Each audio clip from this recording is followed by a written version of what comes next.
ہمارے یہاں ایک چیز کا غلط رجحان پایا جاتا ہے کہ ایک شخص ہے وہ اپنی بیوی کو طلاق دے دیتا ہے، 3 طلاقیں اس کو دے دیتا ہے، تو پھر جو ہے وہ الگ ہو جاتے ہیں۔ اب وہ بعد میں پریشان ہوتے ہیں کہ ہم کیسے اکٹھے ہوں، کیسے ملیں۔ غصے میں آ کے تو اس نے تو طلاقیں دے دیں شوہر نے، بعد میں افسوس کر رہے ہیں میاں بیوی کہ ہم آپس میں کیسے پھر مل سکتے ہیں۔ تو وہ فتویٰ لینے کے لیے پھر جاتے ہیں، تو کچھ حضرات جو ہیں وہ ان کو فتویٰ یہ دیتے ہیں آپ ایسا کریں، 1 دن کے لیے جو ہے کسی سے نکاح کریں اور پھر وہ نکاح جو ہے وہ اس کو دوبارہ طلاق دے دے گا۔ نکاح کریں کسی سے، وہ اس کو طلاق دے دے گا، پھر وہ پہلے شوہر کے لیے حلال ہو جائے گی۔ یعنی یہ لوگوں نے جو ہے ہیلا بنایا ہوا ہے۔ اللہ رب العالمین نے ایک اصول بیان کیا تھا، حتیٰ تنکیہ زوجن غیرہ، یعنی جو عورت جس کو طلاق ہو جائے تو وہ پہلے شوہر کے پاس نہیں آ سکتی۔ کب تک نہیں آ سکتی؟ جب تک وہ دوسرے سے نکاح نہ کرے، دوسرے سے ہم بستری نہ کرے۔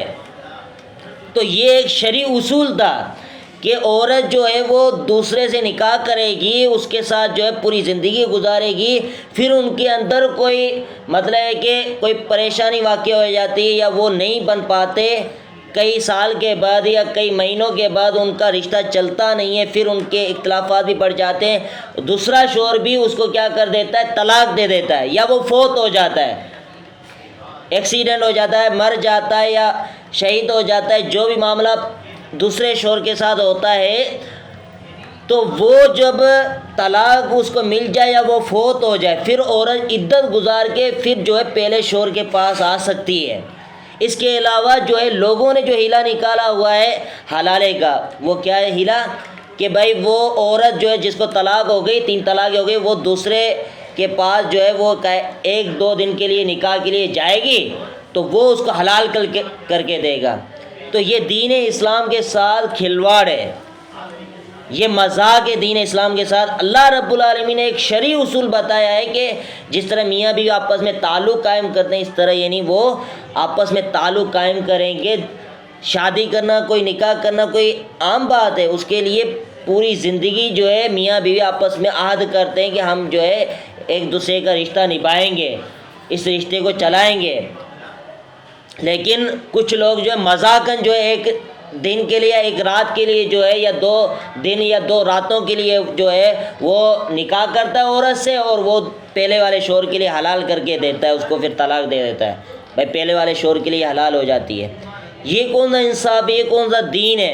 حالانکہ اللہ کے رسول صلی اللہ علیہ وسلم نے فرمایا کہ محللہ والمحللہ، یعنی حلال کروانے والے اور کروانے والے، جو کرانے والے اور کروانے والے، دونوں کے اوپر اللہ کے رسول صلی اللہ علیہ وسلم نے لعنت کی ہے۔ اور افسوس کی بات یہ ہے کہ بعض لوگ جو ہے اس لعنت کو بھی رحمت کے الفاظ بیان کر رہے ہوتے ہیں۔ اللہ کے رسول صلی اللہ علیہ وسلم کا مقصد یہ تھا کہ اس سے مراد رحمت ہے، اور بعض یہ بھی کہتے ہیں کہ بھائی حلال تو ہو جاتی ہے، لعنت اللہ اگرچہ اللہ کے رسول نے دی ہے پھر بھی حلال تو ہو جاتی ہے، نہیں اس کو اللہ کے رسول صلی اللہ علیہ وسلم نے یہ ڈگری دے دی ہے، وہ حلال کر دیتا ہے اس کے لیے، پہلے والے شوہر کے لیے۔ یہ دین اسلام کے ساتھ کھلواڑ ہے، مذاق ہے۔ تو اس سے بہت سے لوگ جو ہے بسا اوقات پریشان ہو جاتے ہیں، کسی مرد کو غیرت بھی ہوتی ہے، بھائی میں اس طرح کیسے کر سکتا ہوں۔ بہت سے لوگ وہ پھر رجوع کرتے ہیں الحمدللہ ایسے اہل حق گروہ کی طرف جو یہ فتویٰ دیتے ہیں یہ حلال ہے، بالکل جائز نہیں ہے، یہ کسی صورت میں بھی نہیں ہو سکتا، یہ معاملہ جو ہیلا ہے یہ بالکل جائز نہیں۔ ہاں دوسرے سے نکاح کرے گی، پھر اس کے ساتھ وہ رہے گی، جس طرح میاں بیوی کے حقوق ہوتے ہیں وہ سارے معاملات چلیں گے، پھر وہ آپس میں وہ ان کی ناراضگی ہو جاتی ہے، نہیں بن پاتے، پھر وہ جو ہے رشتہ ٹوٹتا ہے۔ جس طرح پہلے شوہر کے ساتھ اس کا رشتہ نہیں بنا تھا، اس طرح دوسرے کے ساتھ بھی رشتہ نہ چلے، پھر یہ معاملہ ہوتا ہے کہ وہ اس کو طلاق دے کے وہ پھر پہلے کے پاس آ سکتی ہے۔ باقی اس کے لیے ہیلا بنانا 1-2 دن کے لیے بالکل جائز نہیں، حرام کام ہے۔